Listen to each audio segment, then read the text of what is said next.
ওং নমঃ শিবায়, ওং নমঃ শিবায়, ওং নমঃ শিবায়। জয় মা ষষ্ঠী। বন্ধুরা, আজ 13ই এপ্রিল, 30শে চৈত্র, রবিবার দিন। আর আজকের দিনেই সম্পূর্ণ হচ্ছে এই বছরের নীল ষষ্ঠীর ব্রত, যাকে আমরা শ্রী শ্রী দেবীর নীল যাত্রাও বলে থাকি। আর আপনারা অনেকেই হয়তো আজকের দিনে এই নীল ষষ্ঠীর ব্রত করছেন। আর নীলের পূজা আসলে ভগবান শিবের পূজা, আর মা ষষ্ঠী হলেন মহামায়া দুর্গা। পরিবার ও সন্তানের কল্যাণ কামনায় বলে তো শিব পার্বতীর তথা হরগৌরীর উদ্দেশ্যে আর আমরা প্রত্যেক বছর এই নীল ষষ্ঠীর পূজা করে থাকি।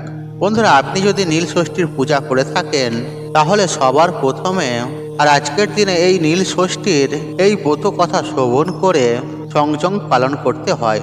বলা হয়, যদি কোনো ব্যক্তি কোনো কারণে এই নীল ষষ্ঠীর পূজা নাও করতে পারেন, কেবলমাত্র এই নীল ষষ্ঠীর ব্রত কথাটি শ্রবণ করে ভগবানের উদ্দেশ্যে সন্ধ্যায় একটি প্রদীপ যদি প্রচলন করতে পারেন, তাতেও এই ব্রতের পুণ্যের ফল অনেকাংশে লাভ করা যায়।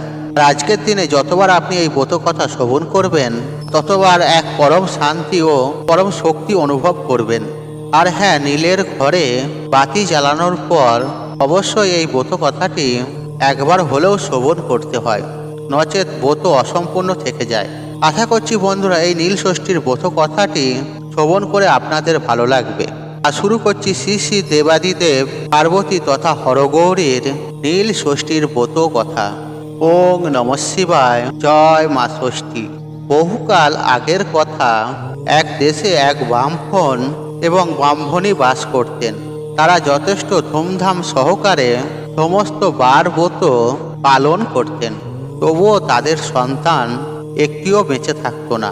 আর তাদের মনে এই ধারণা হলো যে এই সমস্ত বার ব্রত করে কিছুই লাভ নেই, আসলে সমস্তটাই সম্পূর্ণ মিথ্যে, সম্পূর্ণ ভ্রান্ত। আর তাদের ঠাকুর দেবতার প্রতি বিশ্বাসও চলে যেতে লাগলো। আর তারা এটা বুঝে উঠতে পারছিল না যে তাদের সঙ্গেই কেন এমনটা হচ্ছে। আসলে তাদের সন্তান ভাগ্য ছিল খুবই খারাপ, আর সেই কারণেই তাদের সঙ্গেই এই বিষয়টি বারবার হচ্ছিল। ফলে স্বভাবতই তারা বিষণ্ণ হয়ে পড়ে। তারা তখন দুজনে মিলে স্থির করে যে এই স্থানে তারা আর থাকবে না, বরং দুজনে মিলে দুঃখ না করে তীর্থে বেরিয়ে পড়ায় সব থেকে ভালো। আর যথারীতি তারা তীর্থে বেরিয়ে পড়লেন। আর এইভাবে নানান তীর্থস্থান দর্শন করতে করতে আর একদিন তারা পৌঁছালেন কাশী ধামে। সর্য নদীর তীরে তারা উপস্থিত হলেন। আর ব্রাহ্মণ তখন বললেন, চলো এই জলে ডুবেই আমাদের জীবন শেষ করে দিই। বংশ রক্ষার জন্য যখন একটি সন্তানও বেঁচে রইল না, তখন আমাদের বেঁচে থেকে লাভ কি? আর এইভাবে ব্রাহ্মণী যখন এই কাশীর সর্য নদীর তীরে বা গঙ্গা ঘাটে তখন অত্যন্ত দুঃখের সঙ্গে বিলাপ করছিল। আর সেই সময় হঠাৎই এক বৃদ্ধা তাদের সামনে উপস্থিত হন এবং তিনি তাদের এই দুঃখ দেখে তাদেরকে জিজ্ঞাসা করেন, হ্যাঁ রে, তোরা কাঁদছিস কেন? তখন উত্তরে ব্রাহ্মণী তাকে বলেন, আর সে কথা তোমায় বলে কি হবে মা, আমরা বড় মনের জ্বালায় চলছি। আমাদের অনেকগুলো ছেলে এবং একটি মেয়ে হয়েছিল, কিন্তু সবকটাই মরে গেল। তাই ভাবছি এই সমস্ত বার ব্রত, ঠাকুর দেবতা সবকিছুই মিথ্যে। আর আমরা তো কোনো বার ব্রত বাদ দিইনি, কেন আমাদের সমস্ত সন্তান মরে গেল? অনেক পুজো করেও কেন ফল মিলল না? তুমি বলো এখন কি করি? আর সমস্ত শুনে বৃদ্ধা তখন বললেন, আর এই সব কিছু হয়েছে তোমাদের অহংকারের জন্য। শুধু বার ব্রত পালন করলে হয় না, ভগবানের উপর বিশ্বাস থাকা চাই, মন পবিত্র থাকা চাই, সবার কাছে বিনম্র হওয়া চাই, এক মনে নিষ্ঠার সঙ্গে ভগবানকে ডাকতে হবে। অথচ তোমরা সদ্যজাতের কান্না শুনে অহংকারে মত্ত হয়ে আর সব সময় একটা কথা বারবারই বলতেন, বাবা আপদ গেলেই বাঁচি। তাই তোমাদের অহংকারের জন্যই আজ এই পরিণতি। আর ব্রাহ্মণী তখন তার পা ধরে বললেন, কে তুমি মা, বলো কে তুমি?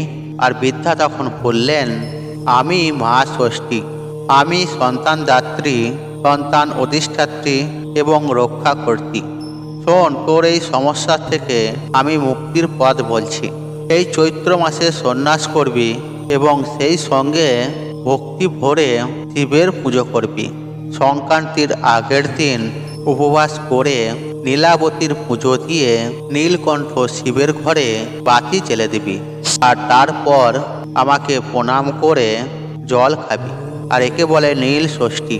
আর এই কথা বলেই মা ষষ্ঠী অদৃশ্য হয়ে গেলেন। এরপর ব্রাহ্মণ ও ব্রাহ্মণী দেশে ফিরে গেলেন। দেশে ফিরে তারা নীলের দিন খুব ভক্তি এবং নিষ্ঠার সঙ্গে নীল ষষ্ঠীর ব্রত পালন করলেন। আর এর কিছুদিন পরেই মা ষষ্ঠীর কৃপায় তাদের একটি সুন্দর ফুটফুটে পুত্র সন্তান হলো। মা ষষ্ঠীর কথা মতো আর সেই সন্তানের আর কোনো অনিষ্ট হলো না। এরপর সেই ব্রাহ্মণ ও ব্রাহ্মণীর অন্যান্য যে সকল সন্তান সম্পত্তি হলো তারা কেউ আর অকালে মারা গেল না। ব্রাহ্মণ ও ব্রাহ্মণী তাদের সমস্ত অহংকার পরিত্যাগ করে ভগবানের সেবা করে তারা সুখে শান্তিতে দিন যাপন করতে লাগলেন। নীল ষষ্ঠীর ব্রতের এই মাহাত্ম্য দেখে দেশে দেশে সবাই তখন এই ব্রত পালন করতে আরম্ভ করলেন। বন্ধুরা, এই বিষয়টি সর্বদাই মাথায় রাখবেন যে ঠাকুর দেবতার পূজা অর্চনা করে মনের মধ্যে কখনোই অহংকার পোষণ করে রাখবেন না, বরং ঈশ্বরের সান্নিধ্যে এলে আমাদের সর্বদা বিনয় থাকা প্রয়োজন। আর হ্যাঁ বন্ধুরা, বহু টাকা খরচা করে বা যে আড়ম্বরপূর্ণভাবে আপনি হাজার ব্রত পালন করুন, কিন্তু যদি আপনার মনে নিষ্ঠা, ভক্তি ও বিশ্বাস না থাকে তাহলে এই সমস্ত ব্রত করে কোনো লাভ নেই। তাই বন্ধুরা, ভগবানের পূজা সর্বদা করুন পূর্ণ নিষ্ঠা ও বিশ্বাসের সঙ্গে। দেখবেন যে উদ্দেশ্য নিয়ে আপনি পূজা করছেন, দেখবেন সেই উদ্দেশ্য সফল হবেই হবে। বন্ধুরা, আশা করছি এই ব্রত কথাটি আপনাদের ভালো লেগেছে। তাহলে ভিডিওতে একটি লাইক করুন, একটি কমেন্ট করুন, একটি শেয়ার করুন এবং বন্ধু বান্ধব আত্মীয়জনদের সাথে শেয়ার অবশ্যই করুন। মনে রাখবেন, আপনার একটি শেয়ার অনেক মানুষকে উপকৃত করে তুলতে পারে। আর আপনি যদি আমার চ্যানেলে নতুন হয়ে থাকেন তাহলে চ্যানেলটি সাবস্ক্রাইব করুন, পাশে থাকেন অন রাখুন, কারণ নিত্য নতুন ভিডিও সবার আগে দেখার জন্য। ঈশ্বর আপনার মঙ্গল করুক, আপনি সুস্থ থাকুন, নিরোগ, আপনার দিন মঙ্গলময় হোক। ওং নমঃ শিবায়, ওং নমঃ শিবায়, হর হর মহাদেব।